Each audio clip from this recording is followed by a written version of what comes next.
fight your situation. But now, after many years, it changed. The situation changed. I want to remind you of the moment you wrote a lot of letters. Please talk about your correspondence with local clinicians or physicians and officials, your personal communication. How you achieved for you to be respected, be understood, and even to be advised from you about what patients, should be bought there for the patients. I believe such a trigger in my public activity was my wish to defend my position, my attitude, and to defend my patients' rights for the drugs, for the free of charge receipts. That time I didn't knew any law, any resolution, but I knew it should be so. Everything is right. So when I started just to tell I need this and this, I encountered many problems, refusals. There were many situations with bureaucrats, with state officials. And step by step thereafter, when I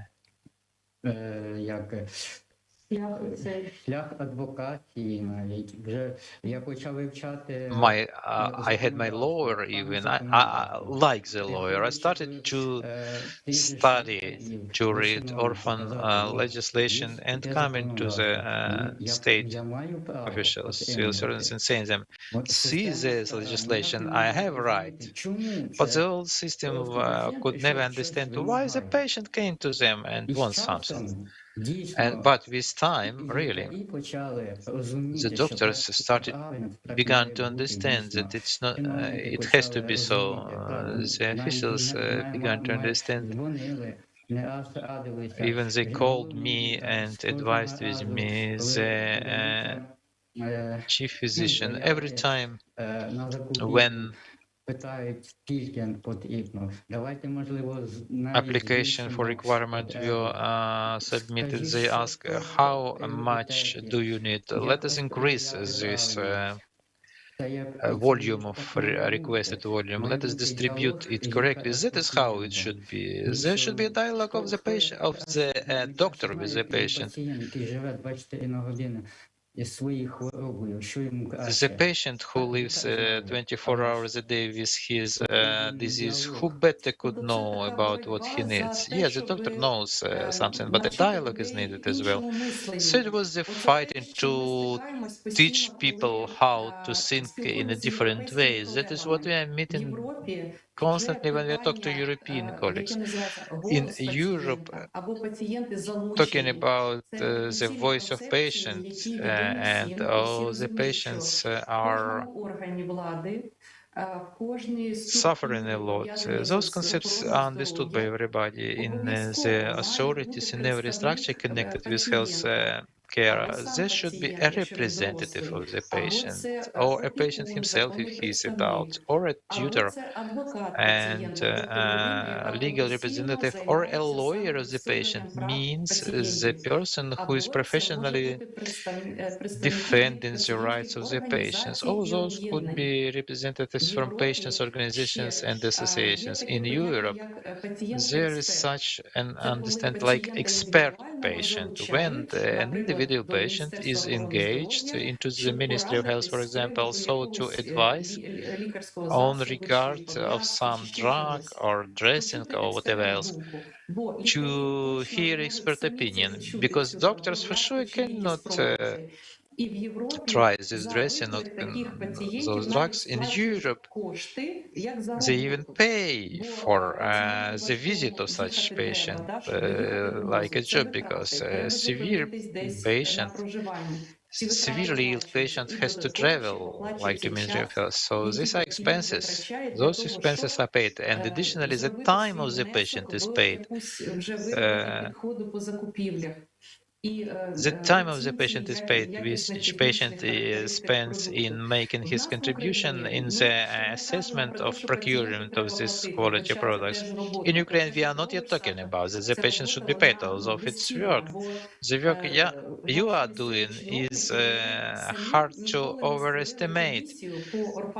Your patient, your officials would never themselves create orphan the commission for assessment of orphan disease. Only after your many letters, after your visits, were you convinced that the legislation dictates the creation of such commission. In 2018, after 3 months of mailing of correspondence, we created such a commission, and I was included as a member of this commission. It was the very first step on the way of creation of a general regional orphan organization, orphan patients organization. We patients, when we go to doctors or civil servants, here's the response: we have no monies. Could you tell how it is, how the situation is in Mykolaiv Oblast with budget monies for patients? And was they answering you? I believe it is a painful issue for all the oblast. In Mykolaiv Oblast, in the very beginning, there was nothing, zero provision. When I started, I began my work just for self. I was concerned about myself.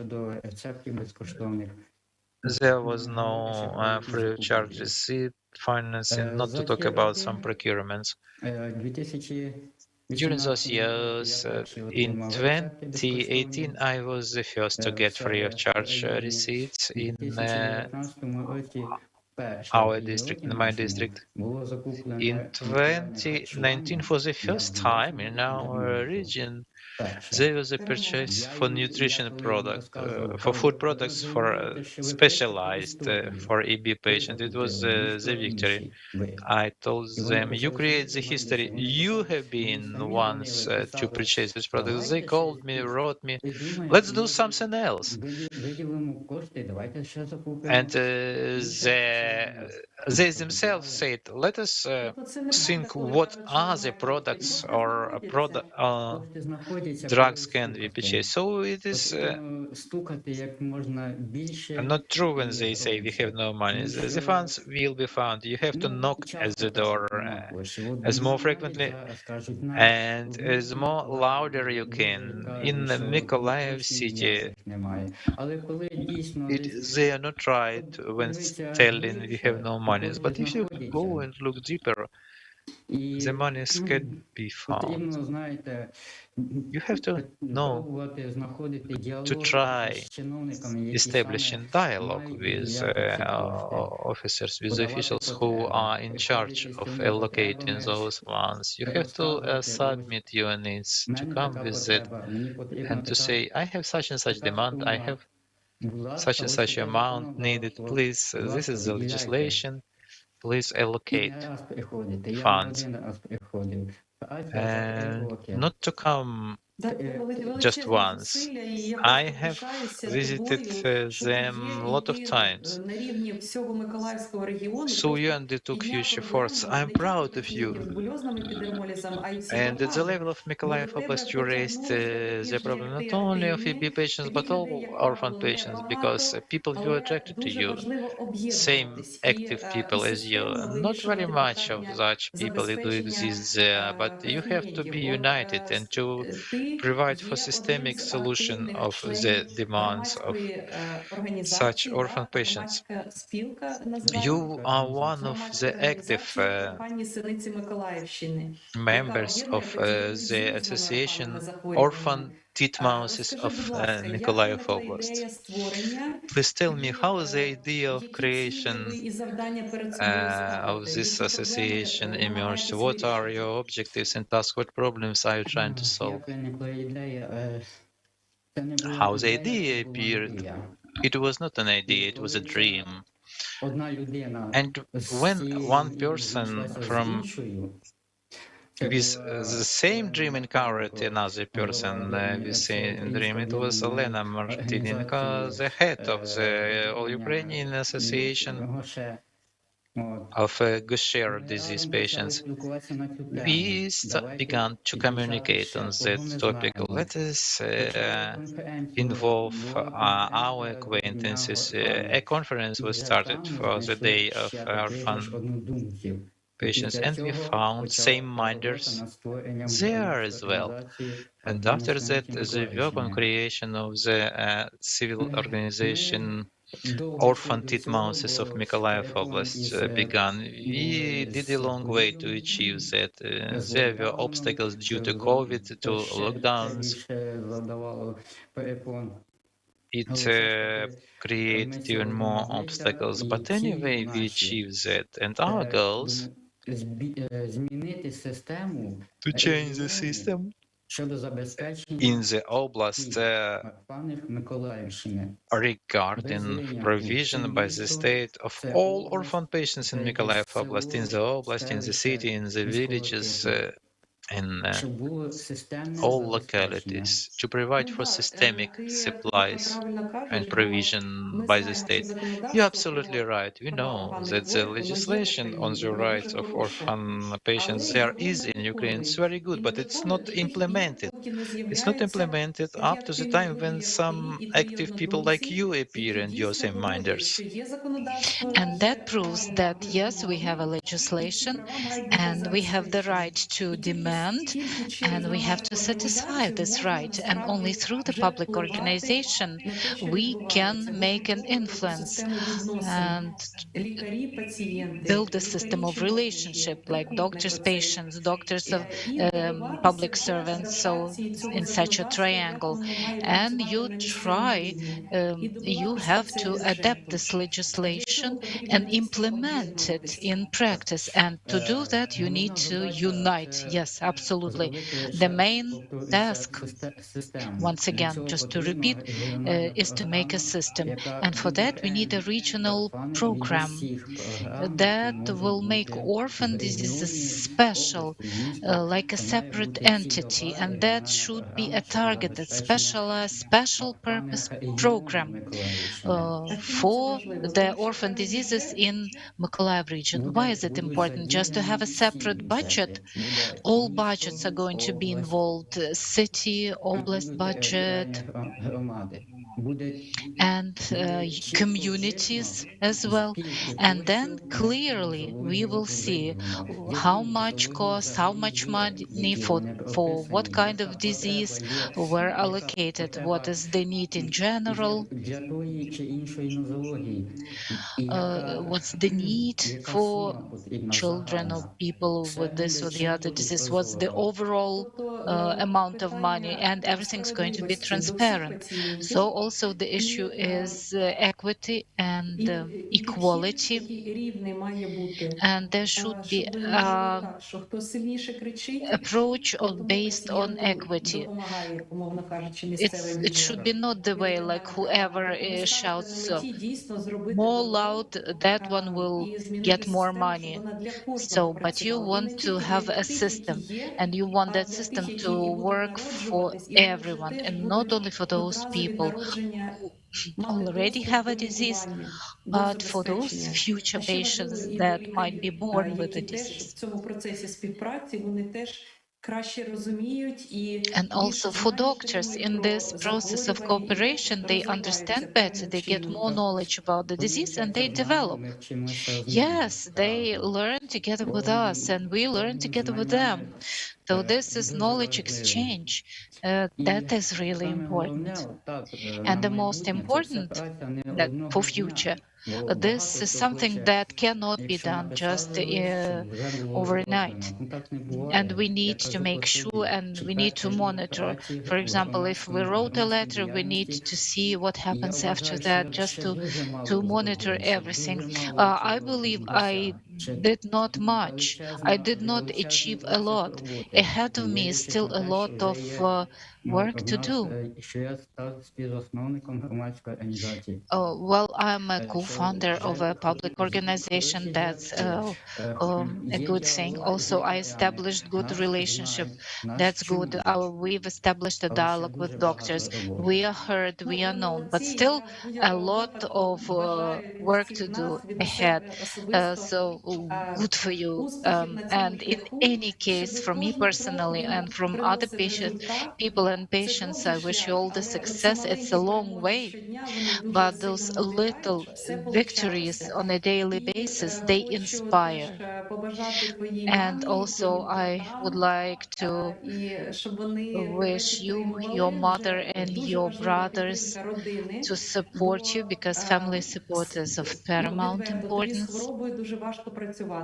Because let us be open, it's really difficult for you to work with this disease. Maybe Sasha will not mention that, but I might say that Sasha suffers from unbearable pain on a daily basis, and he needs to take lots of different medications for pain relief, because in order to work you need to be healthy. Here you don't get much health, as you understand, but if you don't do anything, you will not neither medications nor bandages, whatever. So it's a difficult situation that a person is facing. So I wish you energy, good health, good support, everyone who is around you, your family, friends, other organizations, other patients. I wish they support you all the time. And also, I wish you all inspiration. I wish you further victory. So thank you. All the best and success to you. Sasha always inspires me. So now when I was listening to our interview, and he energized me. Now much more energy that I have by the end of the day. Dear friends, I'm very much hopeful that it was interesting to you to be at our webinar on orphan diseases. The format is unusual, as an interview and just as a conversation, simple, open conversation. So thank you very much to you. Please call us, write to us, share your feedback. We always work for you, always ready to help. There is not always enough and adequate time for everything, but I try to respond all your requests and all your questions. Always by your side. Thank you very much. So we complete our webinar on the rights of orphan patients. Wish you all health.